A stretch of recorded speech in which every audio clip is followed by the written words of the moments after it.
А еще у него есть возможность подключиться к камере. Для этого делаем следующим образом. Раз, два, три. Начинаю установку кода активации для видеомониторинга. Ставим код активации. Ну, допустим, 4 нуля. Камера включена.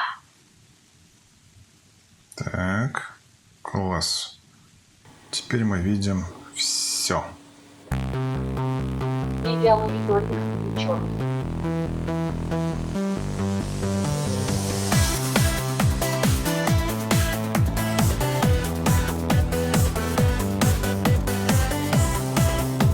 Видеомониторинг включен.